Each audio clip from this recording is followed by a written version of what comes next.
Now the Lord was gracious to Sarah as he had said, and the Lord did for Sarah what he had promised. Sarah became pregnant and bore a son to Abraham in his old age, at the very time God had promised him. Abraham gave the name Isaac to the son Sarah bore him. When his son Isaac was 8 days old, Abraham circumcised him, as God commanded him. Abraham was 100 years old when his son Isaac was born to him. Sarah said, "God has brought me laughter, and everyone who hears about this will laugh with me." And she added, "Who would have said to Abraham that Sarah would nurse children? Yet I have borne him a son in his old age." The child grew and was weaned, and on the day Isaac was weaned Abraham held a great feast.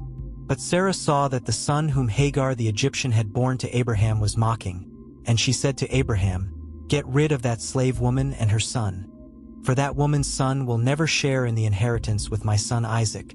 The matter distressed Abraham greatly because it concerned his son. But God said to him, "Do not be so distressed about the boy and your slave woman. Listen to whatever Sarah tells you, because it is through Isaac that your offspring will be reckoned. I will make the son of the slave into a nation also, because he is your offspring." Early the next morning Abraham took some food and a skin of water and gave them to Hagar. He set them on her shoulders and then sent her off with the boy. She went on her way and wandered in the desert of Beersheba. When the water in the skin was gone, she put the boy under one of the bushes. Then she went off and sat down about a bowshot away, for she thought, "I cannot watch the boy die." And as she sat there, she began to sob. God heard the boy crying, and the angel of God called to Hagar from heaven and said to her, "What is the matter, Hagar? Do not be afraid. God has heard the boy crying as he lies there.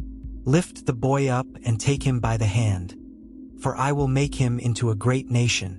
Then God opened her eyes and she saw a well of water. So she went and filled the skin with water and gave the boy a drink. God was with the boy as he grew up.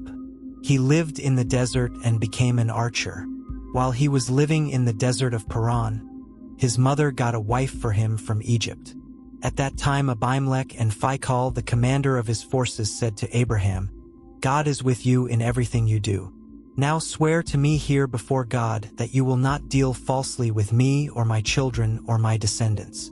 Show to me and the country where you now reside as a foreigner the same kindness I have shown to you." Abraham said, "I swear it." Then Abraham complained to Abimelech about a well of water that Abimelech's servants had seized.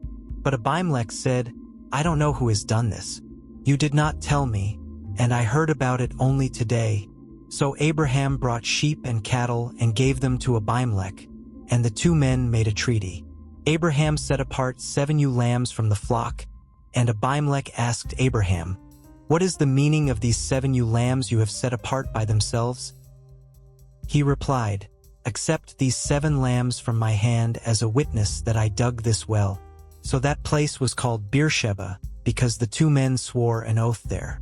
After the treaty had been made at Beersheba, Abimelech and Phicol, the commander of his forces, returned to the land of the Philistines. Abraham planted a tamarisk tree in Beersheba, and there he called on the name of the Lord, the eternal God. And Abraham stayed in the land of the Philistines for a long time.